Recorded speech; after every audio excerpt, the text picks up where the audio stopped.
Shalom saudaraku, mari kita bersatu di dalam doa. Bapa dalam sorga, berbicaralah kepada masing-masing kami. Kami datang dengan segala kerendahan hati dan rasa lapar dan haus akan isi hatimu. Dalam nama Tuhan Yesus, junjungan hidup kami, Tuhan kami yang mulia. Amin.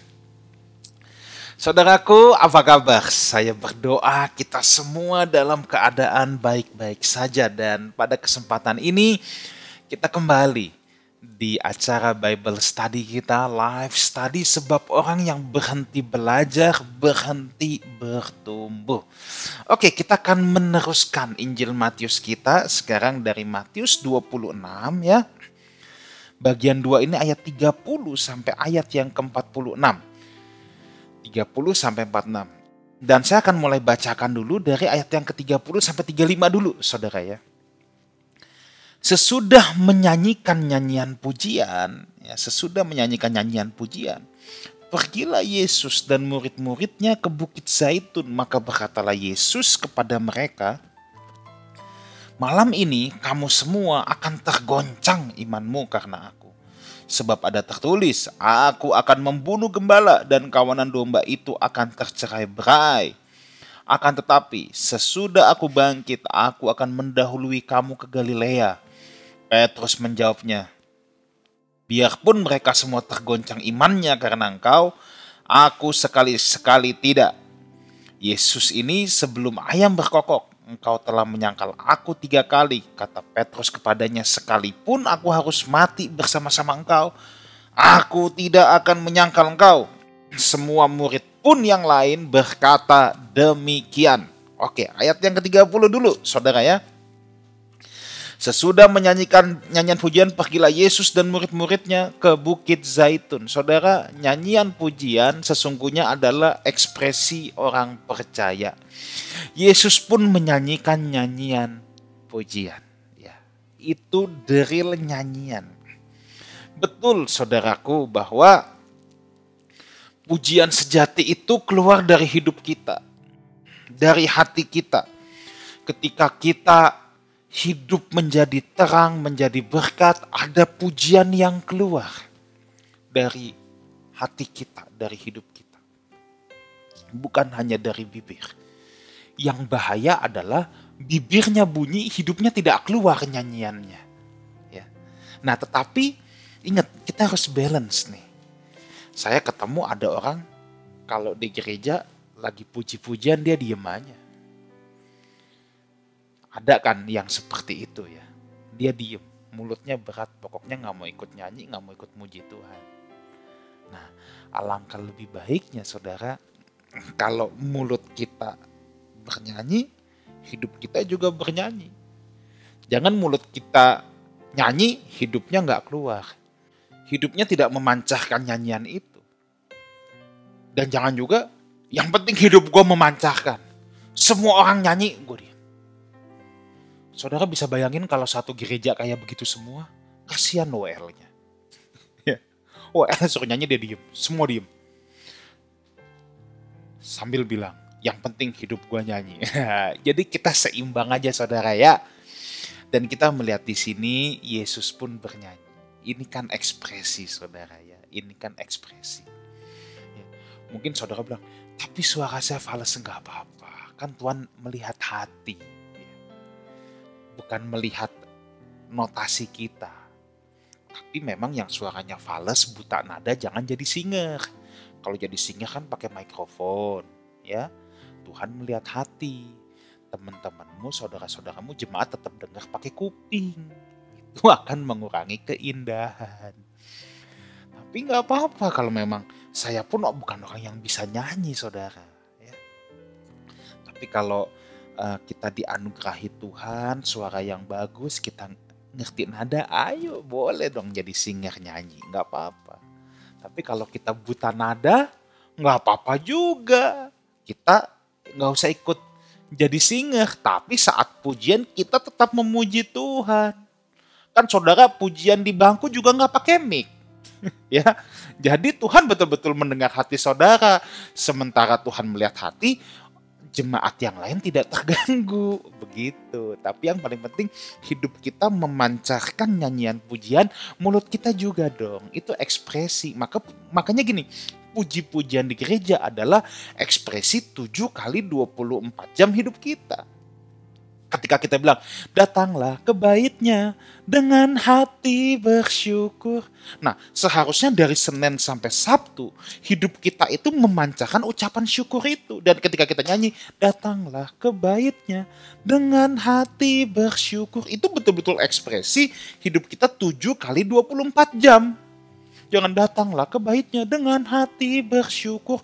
Tiap hari sungut-sungut. Ya Tuhan kok begini sih? Ya Tuhan kok begitu sih? Nah itu yang masalah saudara. Ya. Jadi nyanyian pujian itu ekspresi orang percaya. Ayat 31, malam ini kamu akan tergoncang. Coba lihat gini. Yesus tahu dia akan ditangkap malam ini. Dan itu akan membuat murid-muridnya tergoncang. Yesus bilang kamu akan tergoncang. Saudara, apa yang membuat kita paling banyak tergoncang? Coba, apa yang membuat kita paling banyak tergoncang? Sederhana. Kejadian-kejadian yang tidak kita harapkan, di luar ekspektasi kita, tidak sesuai dengan yang kita harapkan atau apa yang kita pandang baik, seringkali akan membuat kita tergoncang. Ya saudara, jangankan saudara dan saya, Yohanes Pembaptis pun pernah, ingat ya kan kita pernah bahas juga waktu dia di penjara. Dia udah merasa aku udah mempersiapkan jalan yang lurus, kok aku masih di penjara ya. Sampai dia suruh utusan, tanyakan sama Yesus. Engkaukah Mesias itu? Atau aku harus masih menunggu yang lain? Murid-murid pun pasti tergoncang. Ini kecewa saudara. Mereka mengharapkan Yesus menjadi Mesias yang menyelamatkan mereka dari penjajahan Romawi. Kok sekarang malah ditangkap? Nggak bisa terima dong. Tergoncang. Ya. Saudara, jangan biarkan kekecewaan menguasai hidup kita. Kekecewaan memang bisa membuat kita tergoncang. Tapi jadilah orang Kristen yang punya pengharapan. Nanti kita bahas pengharapan ini di kitab Ibrani.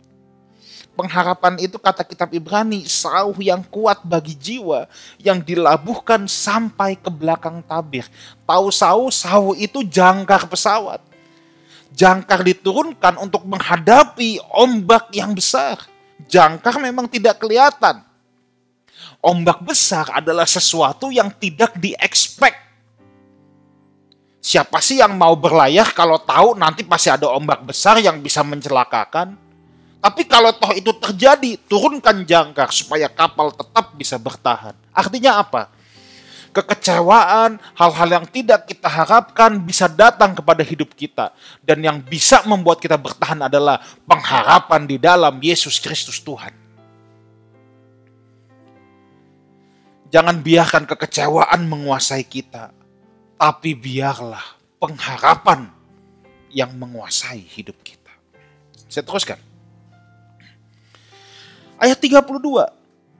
Tuhan juga udah kasih tahu kan.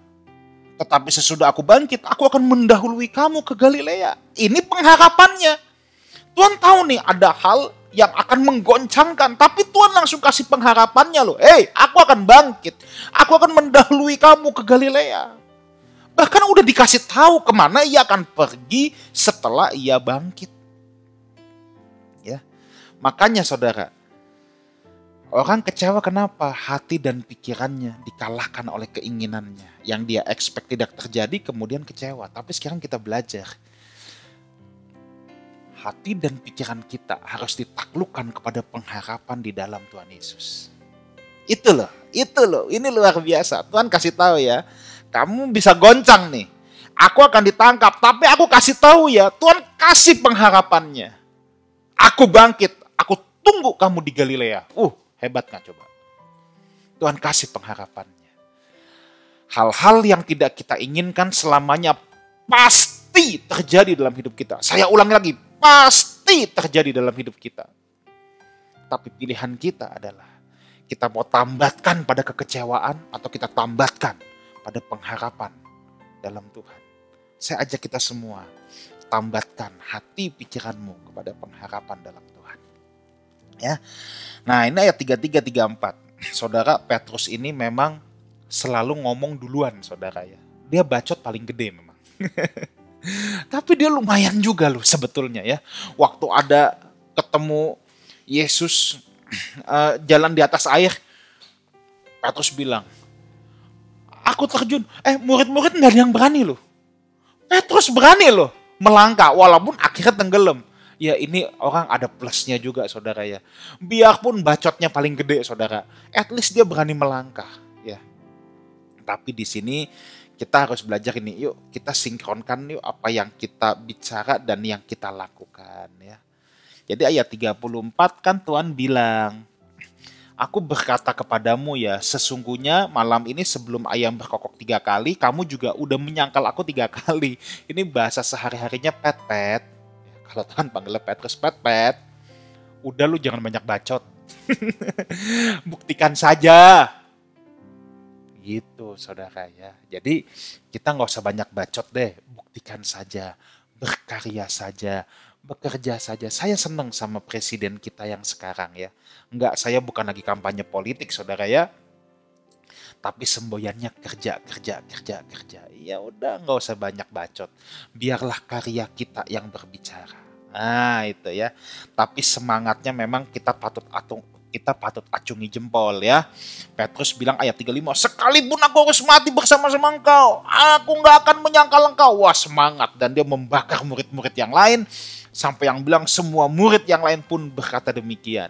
Untuk Petrus kita tiru semangatnya, bukan bacotnya. Ingat ya. Untuk Petrus ini yuk kita tiru semangatnya dia yang luar biasa ini. Jangan yang ditiru bacotnya doang. Jangan ya. Udah semangatnya kita ambil lalu kerja. Karya. Biarlah bacot kita keluar bukan dari mulut, tapi bacot kita keluar dari karya kita. Orang melihat teriakan kita dari hidup kita, bukan dari mulut kita. Oke, gitu dong ya. Yang penting semangat. Pengharapan dalam Tuhan, kekecewaan, hal yang tidak diinginkan bisa saja terjadi, it's okay. Yang penting semangat, tambatkan pengharapan dalam Tuhan Yesus. Kerja. Karya. Taat. Biarlah hidup kita yang berteriak lebih keras daripada mulut kita. Oke. Ayat 36-46 sekarang. Maka sampailah Yesus bersama-sama murid-muridnya ke suatu tempat yang bernama Getsemani. Lalu ia berkata kepada murid-muridnya, duduklah di sini sementara aku pergi ke sana untuk berdoa. Lalu ia membawa Petrus dan kedua anak Zebedeus sertanya, maka mulailah ia merasa sedih dan gentar. Lalu katanya kepada mereka, hatiku sangat sedih seperti mau mati rasanya. Tinggallah di sini dan berjaga-jagalah dengan aku. Maka ia maju sedikit lalu sujud dan berdoa, katanya, ya Bapakku, jikalau sekiranya mungkin, biarlah cawan ini lalu daripadaku. Tetapi janganlah seperti yang ku kehendaki, melainkan seperti yang kau kehendaki. Setelah itu ia kembali kepada murid-muridnya itu dan mendapati mereka sedang tidur. Dan ia berkata kepada Petrus, tidakkah kamu sanggup berjaga-jaga 1 jam dengan aku? Berjaga-jagalah dan berdoalah supaya kamu jangan jatuh ke dalam pencobaan. Roh penurut daging lemah. Lalu ia pergi kedua kalinya dan berdoa. Doa yang sama lagi. Kalau boleh cawan ini lalu daripadaku kecuali apabila aku meminumnya, jadilah kehendak. Kalau tidak mungkin lalu tadi ya, kata Tuhan. Biar aku meminumnya. Tuhan balik, ia mendapati mereka lagi tidur lagi sebab mata mereka sudah berat. Ia membiarkan mereka, akhirnya tidak dibangunin kali ini.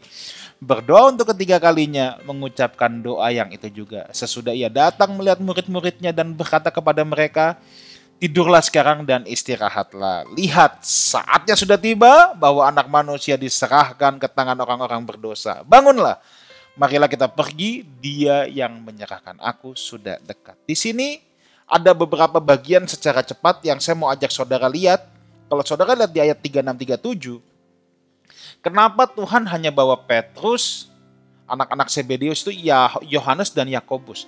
Rupanya pola pemuritan Yesus itu pun punya lapisan-lapisan. Makanya dia ada 70 murid, ada 12 murid, dan ada 3 murid. Ketika ia berdoa di Taman Getsemani dengan kusyuk, hanya ring terdalam, hanya 3 ini yang dia bawa. Hanya 3 ini saja yang dia bawa untuk berdoa. Di sini kita belajar kita nggak mungkin memuridkan ratusan orang sekaligus. Yesus pun yang memilih yang bersama-sama dengan dia itu hanya yang 12 orang. Hanya 12 orang, tidak banyak-banyak, tidak ratusan, hanya 12. Kenapa? Sebab pemuritan itu memindahkan kehidupan, bukan hanya memindahkan pikiran. Kalau memindahkan pikiran, ngajar depan 5.000 orang langsung bisa, tapi itu hanya pikiran yang pindah. Kalau memindahkan kehidupan itu sangat terbatas. Itulah sebabnya saudara ya, di Lifehouse Community harus ada komunitas-komunitas kecil. Kenapa saya mengencourage saudara untuk bergabung dalam life cell? Sebab disitulah proses pemindahan kehidupan terjadi. Disitulah proses pemindahan kehidupan terjadi. Nggak bisa cuman saya khotbah hari Minggu. Proses pemindahan kehidupan itu bukan hanya dari khotbah, tapi ketika kita hidup bersama secara korporat, maka di situ kita akan real menghidupi firman Tuhan. Kita saling menjaga, saling mendoakan, saling menguatkan, dan saling yang lain. Sebab prinsip saling adalah prinsip hidup yang Tuhan inginkan.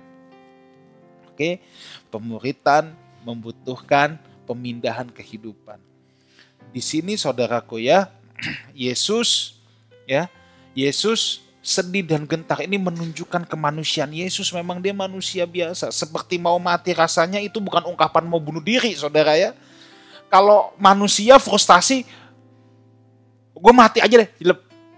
Semangatnya adalah semangat mau bunuh diri. Tetapi kalau di sini itu bukan ungkapan mau bunuh diri, saudara. Tetapi ungkapan kesedihan mendalam. Berjaga-jaga di sini artinya tetap siap sedia. Seperti nasihat Tuhan Yesus yang juga dalam khotbah akhir zaman di Matius 24 berkali-kali dikatakan berjaga-jagalah. Artinya siap sedialah. Nah, saya mau kita fokus saudara ya. Di sini ada doa Tuhan Yesus ya. Doa Tuhan Yesus di mana Tuhan Yesus mengulanginya sampai 3 kali saudara ya. Berarti ini doa yang sangat penting. Tuhan sampai mengulanginya 3 kali, yaitu kalau boleh biarlah cawan ini lalu daripadaku. Tentunya cawan ini adalah cawan penderitaan saudara. Cawan ini adalah cawan penderitaan, tapi bukan kehendakku yang jadi, melainkan kehendakmu. Ini teladan doa yang paling luar biasa. Dengar baik ini, doa bukanlah untuk memaksakan kehendak kita. Tetapi doa itu seperti Tuhan Yesus. Menyerahkan diri kita, ini penting sekali. Menyerahkan diri kita untuk menjadi pelaksana kehendak Bapa di bumi ini. Saya ulang lagi.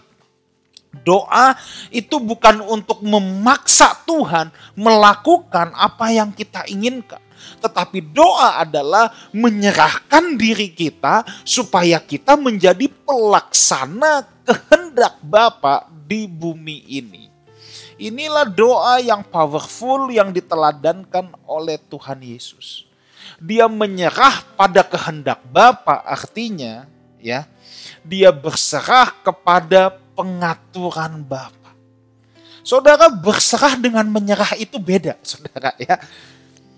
Ada orang itu yang aku berserah pada kehendak Tuhan, terus dia diam aja. Itu menyerah, bukannya berserah. Kalau menyerah itu pasif, doing nothing, nggak punya semangat juang. Sedangkan berserah adalah ya tadi ya doa Tuhan Yesus ini. Berserah itu menyerahkan diri untuk menjadi pelaksana kehendak Bapa di bumi ini. Gimana jadi pelaksana kehendak Bapa kalau memble, loyo, nggak punya semangat hidup, nggak punya semangat juang, tidak mengoptimalkan diri, gimana jadi rekan kerja Tuhan? Jadi pelaksana kehendak Bapa itu kan berarti kita menjadi rekan kerja Allah loh. Berarti kita menjadi rekan kerja Allah. Nah, berserah itu berserah pada kehendak Bapa dan kita mengoptimalkan diri kita, mempersiapkan diri kita untuk dipakai oleh Bapa menjadi pelaksana kehendaknya. Kalau nyerah itu pasrah, nyerah itu putus asa, nyerah itu doing nothing. Itu nyerah, saudara. Tapi kalau berserah enggak, mengoptimalkan diri seperti Tuhan Yesus. Ya. Jadi ini teladan yang luar biasa. Doa itu bukan buat maksa Tuhan, ya. Doa itu justru untuk kita menyerah kepada kehendak Tuhan dan mempersiapkan diri kita semaksimal mungkin untuk menjadi pelaksana kehendaknya di muka bumi ini. Oke, satu lagi yang saya harus bahas di sini adalah ya, ingat cawan ini cawan penderitaan ya, bukan cawan kesenangan. Satu lagi Tuhan bilang gini, roh penurut daging lemah. Nah ini kan murid-muridnya ketiduran, ya saudara ya. Apa maksudnya roh penurut daging lemah? Secara singkatnya tuh gini, ya. Nanti kita bahas lagi konsep tubuh, jiwa, dan roh ketika kita bahas di kitab Korintus. Di kitab Tesalonika. Nah, roh kita ini kan mengikuti jiwa, saudara. Alkitab bilang roh penurut. Nurutin siapa? Roh menuruti jiwa kita. Nah, jiwa itu kan pikiran, perasaan, kehendak. Daging lemah. Kenapa daging lemah? Daging dikuasai oleh keinginan. Keinginan kita itu apa? Tergantung apa asupan jiwa kita. Jadi kuncinya itu sebenarnya ada di jiwa, pikiran, perasaan, kehendak. Nah, jiwa kita itu punya jendela. Jendelanya apa?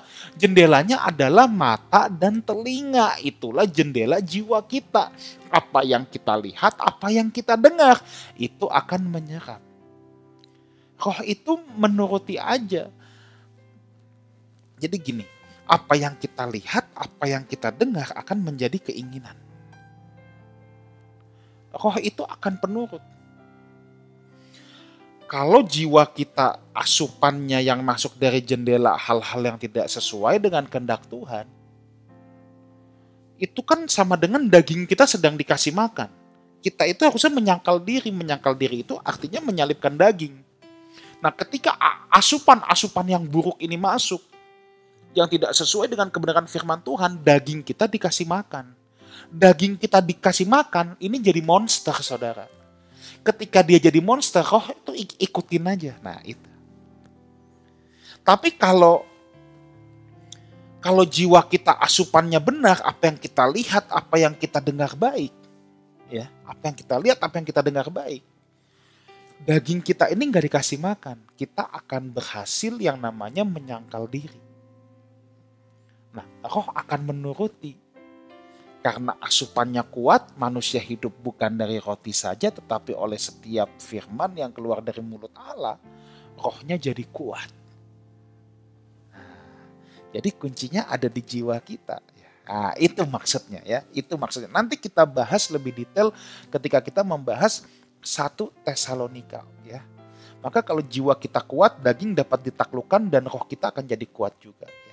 Nah, di sini saudara lihat murid-murid memang ketiduran, capek saudara ya.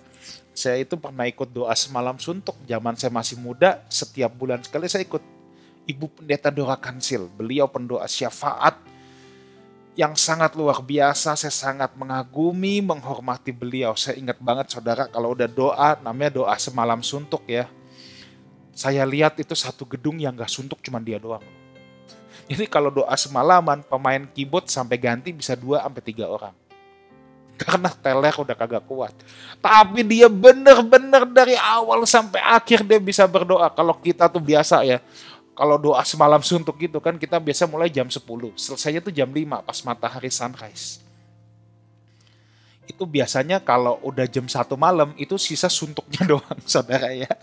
Enggak, saya bukan memaksakan saudara untuk ikut doa semalam suntuk. Tapi memang itu pengalaman yang luar biasa ya. Saya mengerti kalau murid-murid di situ juga ngantuk saudara ya.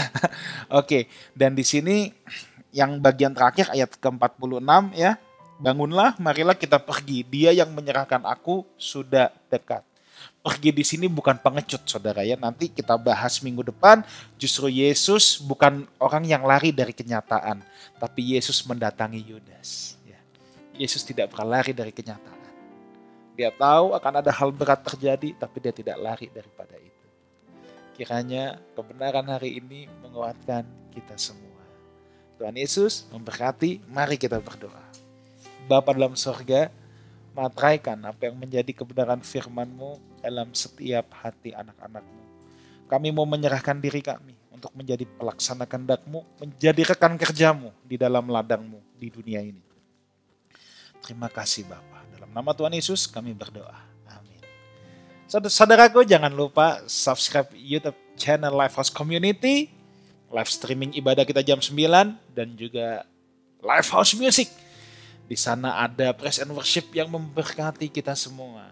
Dan saudaraku, jangan lupa juga live message, itu adanya di Instagram Lifehouse Community, ada renungan harian yang setiap hari akan memberkati saudara semua. Kiranya Tuhan menyertai kita semua. Sampai jumpa minggu depan di live study, sebab orang yang berhenti belajar, berhenti bertumbuh. God bless you all.